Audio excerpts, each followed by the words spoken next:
Ahmed Sefrioui. La boîte à merveilles. Roman.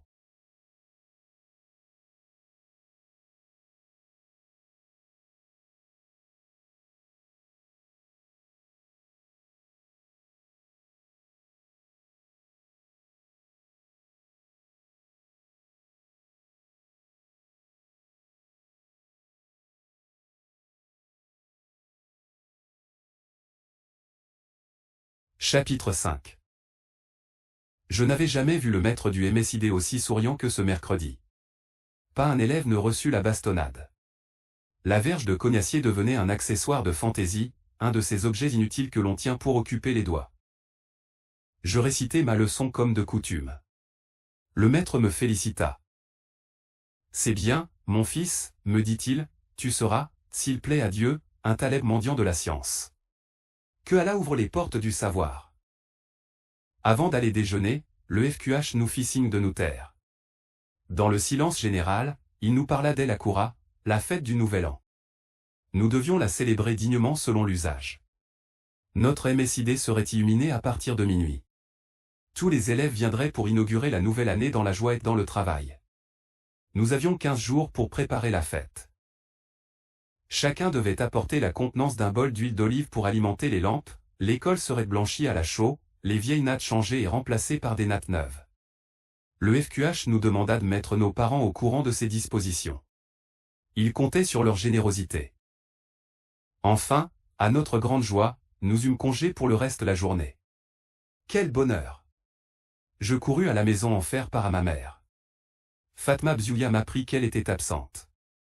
Lala Aïcha, son amie, était venue la chercher, il y avait de cela 1 heure environ. Ma joie se transforma en appréhension, bientôt en inquiétude. Cette sortie avait certainement une relation quelconque avec l'affaire Moulay-Larbi, le mari de Lala Aïcha. Peut-être un nouveau différend l'opposait-il encore à ce démon d'Abdelkader, fils de je ne sais qui? Ne l'avait-on pas enfermé dans une sombre prison? Cela sentait le pacha, le prévôt et leur sbire. Ma mère avait laissé la clé sur la porte de la chambre. J'entrai. Les objets ne me reconnaissaient plus, ils m'opposaient un visage hostile.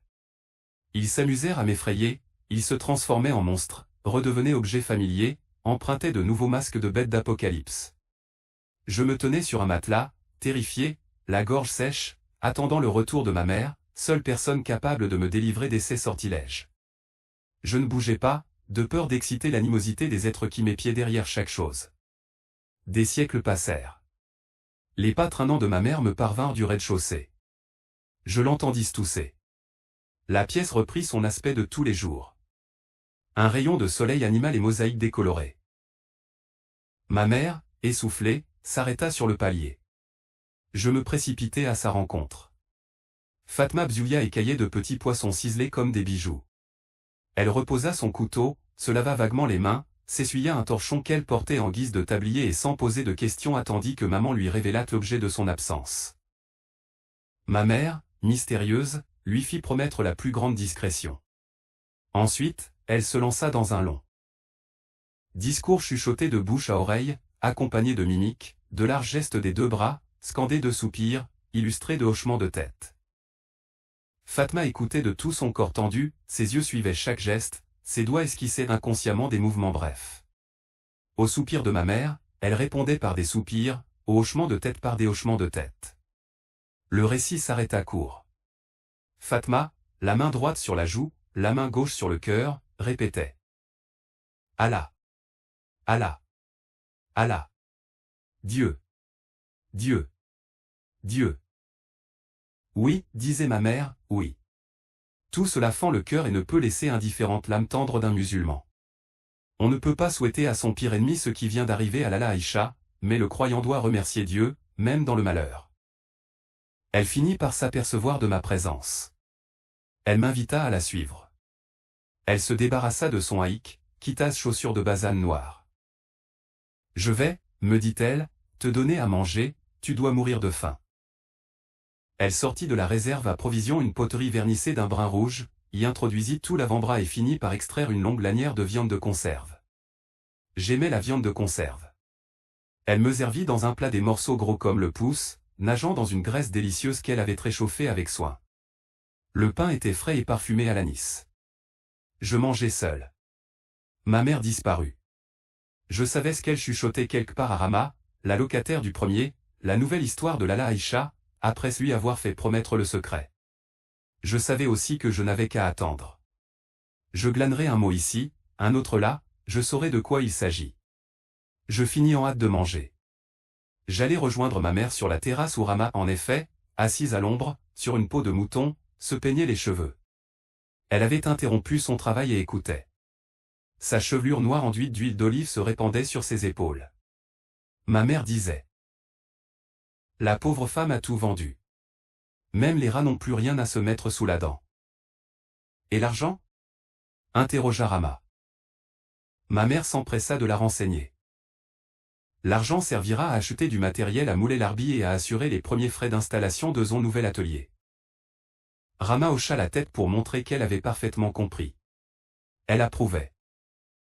C'est très bien, très bien. Se sentant encouragée, ma mère expliquait. Lala Aïcha, chérifa d'une grande tante, ne peut pas laisser son mari déchoir aux yeux de la corporation des babouchiers et de patrons devenir simple salarié. Le croyant dans ce monde rencontre de nombreux obstacles, l'essentiel pour lui est de surmonter toutes les difficultés sans jamais se révolter contre son créateur. Moulay Larbi, homme généreux, mérite qu'une femme aux sentiments nobles se dépouille de ses bijoux et de son mobilier afin qu'il ne perde pas la face aux yeux de ses pairs. Lala Aïcha fait une bonne action.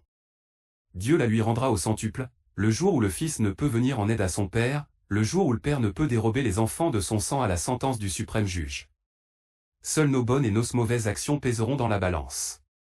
Faibles et chétifs comme nous sommes, nous ne pouvons se compter que sur la miséricorde d'Allah l'Omnipotent. Rama lui fit écho. Qu'il soit glorifié, il n'y a de Dieu que lui. Le silence régna. Rama continua à tirer sur ses cheveux à l'aide d'un peigne de corne. Ma mère se mit debout, poussa un long soupir, dit enfin. J'ai aidé de mon mieux Lala Aïcha dans ses démarches, maintenant, je me sens triste et fatigué. Nous nous engageâmes dans l'escalier, ma mère et moi. Des cris, des hurlements déchirèrent l'atmosphère. La tempête de pleurs et de vociférations s'intensifia. Le bruit venait de la maison voisine. Nous remontâmes en courant. La surprise passée, des questions se fusèrent de partout. Qui est mort? Qui est mort? Des groupes de femmes s'étaient formés au-dessus des murs qui surplombaient notre terrasse et scellaient de la maison d'où partaient les cris de désespoir. Elles jacassaient, expliquaient, gesticulaient, tendaient le cou pour entendre de nouveaux hurlements. On distinguait dans le vacarme une voix plus grêle que les autres se lamenter. Les femmes arrivaient des terrasses éloignées, sautaient par-dessus les murs de séparation, jonglaient avec une échelle trop courte, point les unes se tenaient à califourchon sur le mur, les autres laissaient pendre leurs jambes. Une vieille négresse, dont je ne voyais que la tête et les deux bras nus d'un noir luisant, agita ses deux mains dont l'espaume rosée me fascinait, elle imposa silence aux femmes. Je sais qui est mort, répéta à plusieurs reprises la vieille esclave, Sidi Mohamed Ben Tahar, le coiffeur. Il était malade depuis 2 mois. De quoi est-il mort? Demanda une jeune femme qui portait sur la tête un foulard jaune. Dieu seul le sait, répondit la négresse, mais c'est bien Sidi Mohamed Ben Tahar, le coiffeur, qui est mort. Les femmes restèrent silencieuses. La tête de la négresse disparut. Les mains s'arrêtèrent un moment sur l'arête du mur puis s'évanouirent à leur tour. Tout le monde dans le quartier connaissait Sidi Mohamed Ben Tahar, le coiffeur. Il s'habillait de blanc, portait une barbe rare et sur ses lèvres flottait un éternel sourire. Il faisait son marché lui-même et maintes fois je l'avais croisé dans notre impasse chargée d'un couffin d'alpha, on y pouvait voir les légumes de la saison, quelquefois un morceau de viande rose, des oignons ou de l'ail. Les hurlements s'étaient calmés, le vacarme s'était transformé en lamentation continue sur un ton grave, une sorte de chant au rythme naïf. Ma mère descendit dans la chambre, elle remonta, la tête enveloppée dans une légère couverture. Elle dit à Rama. Je vais passer par-dessus le mur, cela me fera du bien d'aller pleurer un peu. Mais, lui dis-je, emmène-moi, je veux, moi aussi, pleurer un peu. Non, décida ma mère, tu es encore trop jeune et puis tu es un garçon. Tout à l'heure, les récitateurs du Coran viendront psalmodier et tu pourras te joindre à eux. Je veux pleurer. Je veux pleurer. Insistai-je. Attrape et pleure pour de bon. Cette phrase fut accompagnée d'un soufflet magistral.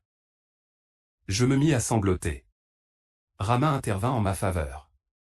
Elle finit par convaincre ma mère de m'emmener, les deux femmes m'aidèrent à franchir le mur mitoyen. Je ne pleurais plus. Je sautais les marches 4 à 4 pour rejoindre les pleureuses au rez-de-chaussée.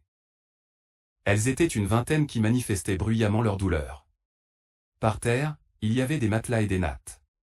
D'autres pleureuses arrivaient, s'annonçaient dès l'entrée par des cris stridents.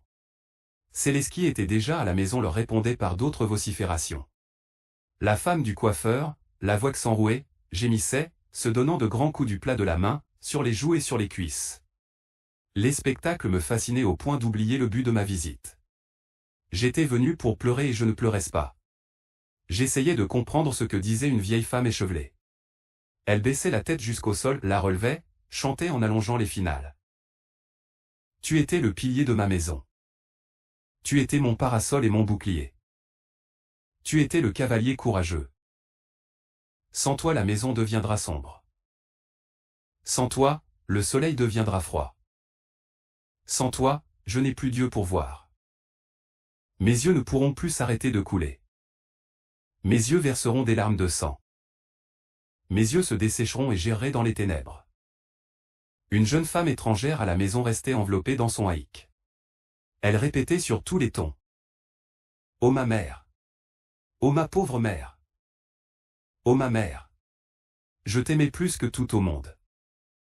Certaines octaient sans rien dire, d'autres invoquaient les saints, adressaient de ferventes prières à accent grave Dieu et à son prophète.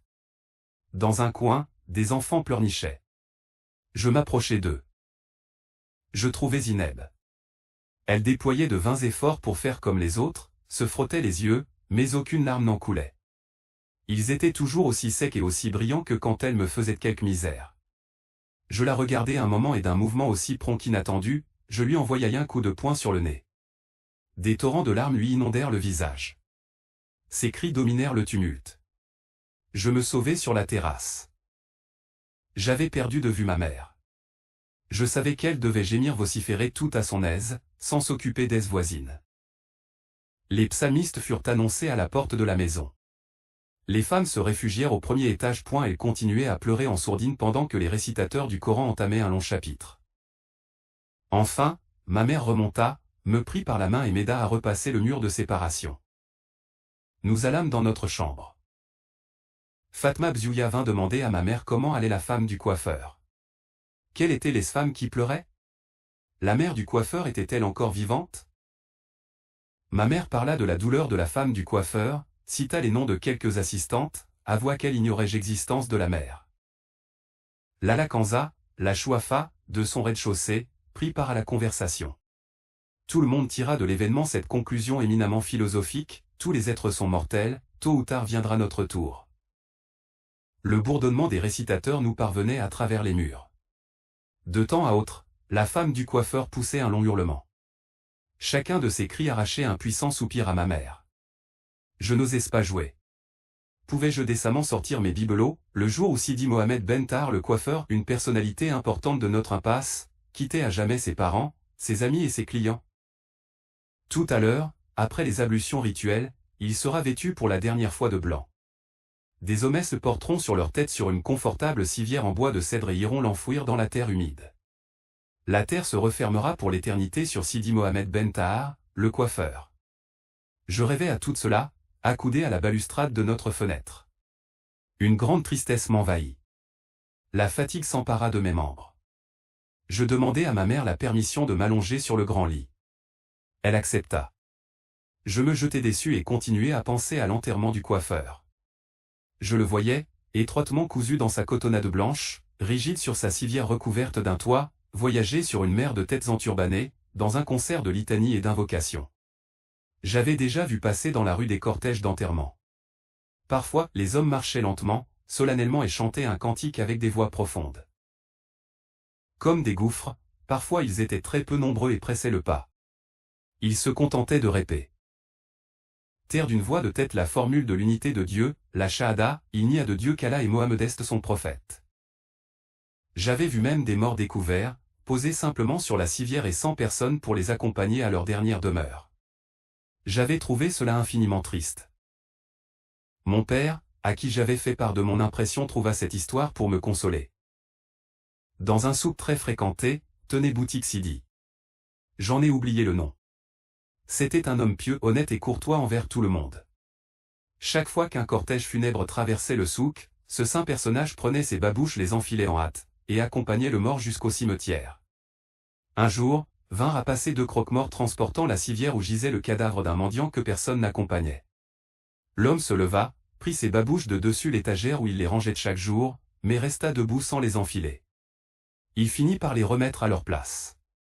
Les boutiquiers jugèrent sa conduite peu charitable. Il n'accompagne que les cortèges d'enterrement de riches, dirent-ils.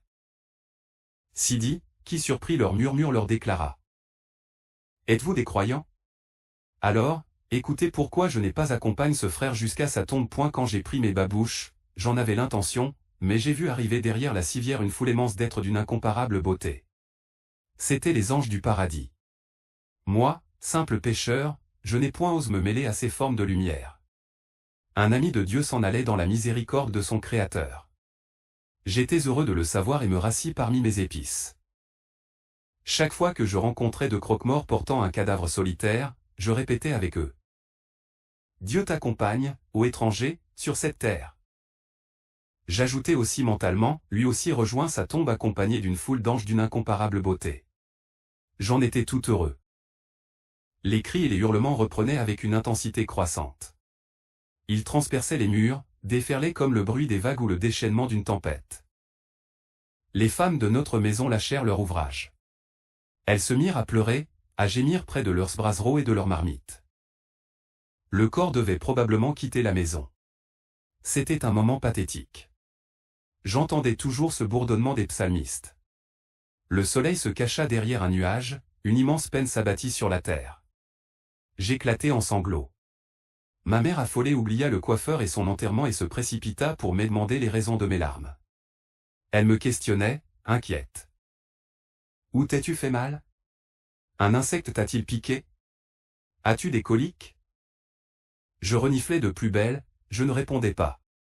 La crise dura un long moment. Je refusais de manger. Ma mère avait fait cuire des lentilles à la tomate et aux oignons. Je les aimais d'habitude, mais je ne voulais pas y toucher. Je restais allongé sur le lit.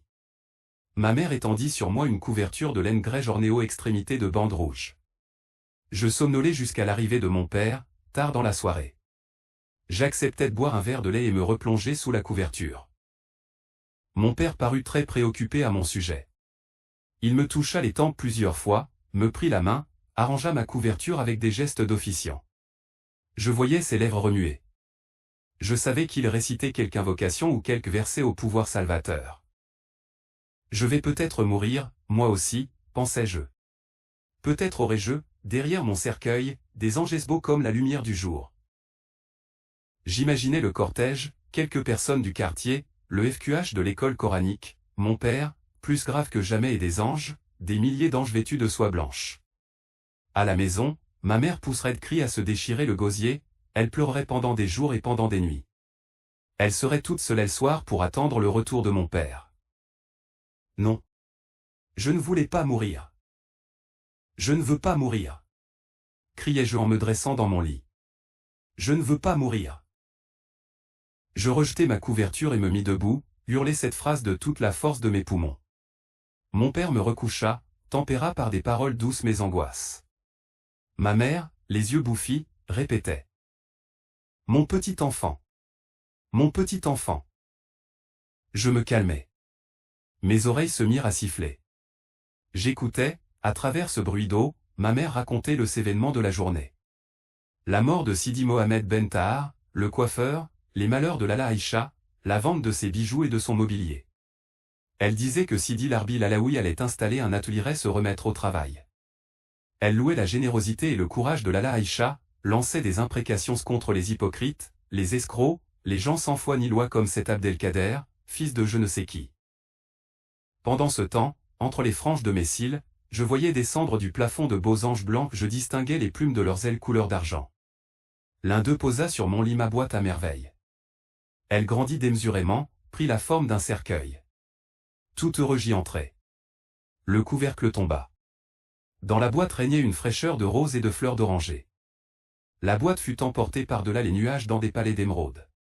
Tous les oiseaux chantaient. Je retrouvais les deux moineaux qui chaque matin me réveillaient. Ils discutaient comme de coutume. J'aime les figues sèches. Pourquoi aimes-tu les figues sèches? Tout le monde aime les figues sèches. Oui. Oui. Oui. Tout le monde aime les figues sèches. Les figues sèches. Les figues sèches. Les figues sèches.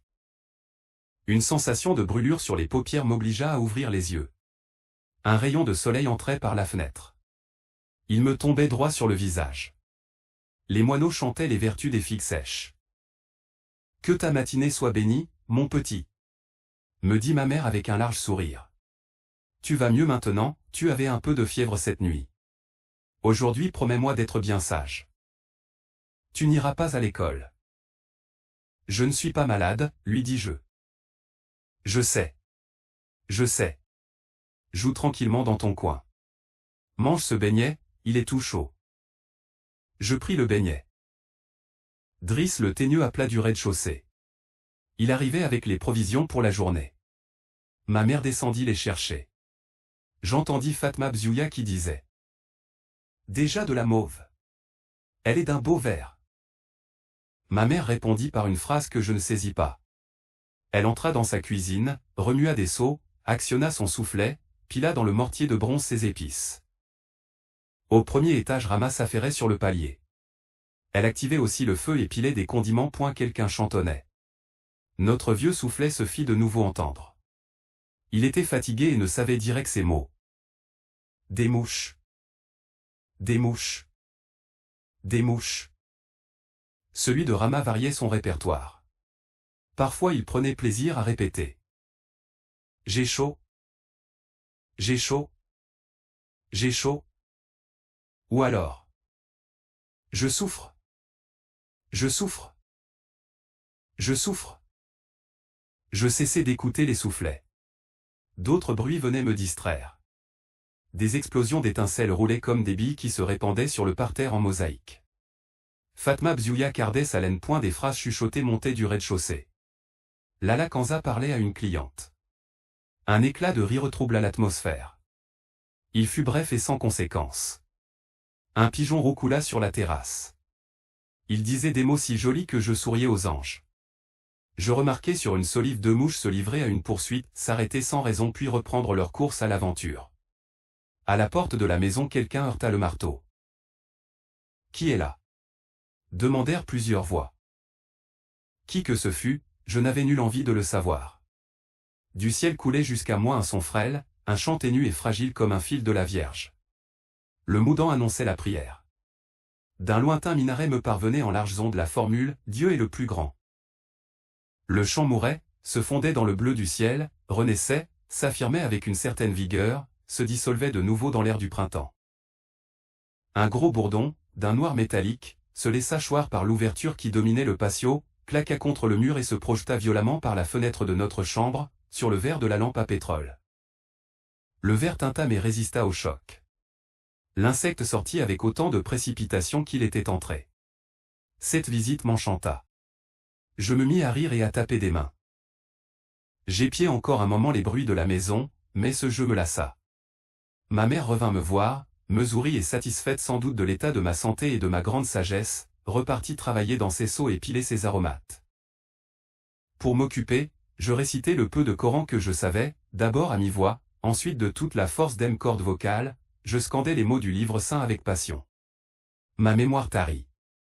J'hésitai un instant avant de reprendre, avec plus de ferveur, ma psalmodie. J'inventais mon propre Coran. Des mots sans suite et sans signification prenaient leur vol, tournoyaient dans l'atmosphère de la chambre, jaillissaient envers le ciel comme des essaims de papillons richement colorés. Ma mère vint encore me voir. Elle me conseilla moins d'ardeur dans mon chant. Je pouvais avoir un accès de fièvre. Elle tira de sa robe une chaînette de cuivre rongée de vert de gris et me la tendit. Ajoute ceci à tes merveilles, me dit-elle. La chaînette délicatement travaillée absorba mon attention. Je la contemplai longtemps. Je décidai de la nettoyer. Je savais transformer le cuivre, cette vile matière, en or pur. Je sortis sur le palier. Dans une boîte de conserve cabossée, je découvris du sable fin qui servait au nettoyage des tables rondes et des plateaux à thé. Je m'attelai à l'ouvrage activement. J'en avais mal aux doigts quand le résultat attendu parut à mes yeux. J'effectuai de nombreux rinçages dans un seau d'eau noirâtre où nageait un petit balai d'oum. Ma chaîne se changea en bijou d'or. Je l'enroulai autour de mon poignet pour en admirer l'effet, je la tenais par les deux bouts, me l'appliquai sur la poitrine, sur le front, je m'en faisais un bracelet. Je sortis ma boîte. J'étalai toutes mes richesses sur une couverture. Les plus humbles de mes boutons et de mes clous, par une opération de magie dont j'avais seul le secret, se muèrent en joyaux. Absorbé dans la contemplation de mes trésors, je n'avais pas vu entrer le chat de Zineb. Il ronronna tout contre moi. Je ne le craignais pas. Je décidai de l'associer à ma joie, de lui ouvrir les portes de mon univers. Il s'intéressa gravement à mes discours, allongea la patte pour toucher mon cabochon de verre taillé, regarda avec étonnement ma chaîne d'or. Je lui en fis un collier. Il se montra d'abord tout fier. Il essaya ensuite de l'arracher. Elle ne céda pas à ses coups de griffe. Il se mit en colère, s'affola et partit en lèche, la queue hérissée, les yeux dilatés d'inquiétude.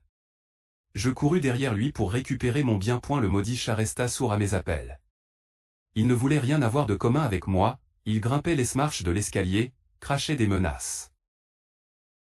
J'alertai ma mère, demandai secours à Fatma Bziouya, à Rama et même à mon ennemi Zineb, la propriétaire de ce démon quadrupède. Tout le monde se précipita sur la terrasse mais le chat, ne sachant pas pourquoi on le poursuivait, s'usait les griffes à grimper le long d'un mur d'une hauteur vertigineuse. J'étais furieux contre le chat. Les femmes essayèrent de me consoler. Il reviendra ce soir, Zineb te rendra ta chaîne. Zineb. Zineb. C'était elle qui l'avait chargé de venir se frotter contre moi, abuser de ma gentillesse et me voler mon plus beau bijou. Je suffoquais de colère et d'indignation. Ma rage se déchaîna, je me précipitai sur Zineb. Je lui enfonçai les ongles dans les joues, lui arrachai les cheveux par touffes, lui envoyai de formidables coups de pied dans le ventre. Elle se défendit, la brute, avec violence, me tira les oreilles, me renversa par terre, me marcha sur la poitrine. Les femmes criaient, essayaient de nous séparer et recevaient des coups de poing et des coups de tête des deux adversaires. Enfin ma mère réussit à me maîtriser. Elle m'amena dans la chambre, me plongea la tête dans un seau, m'essuya le visage avec un torchon et m'intima l'ordre de me coucher. La poitrine encore secouée de sanglots, je m'endormis presque immédiatement.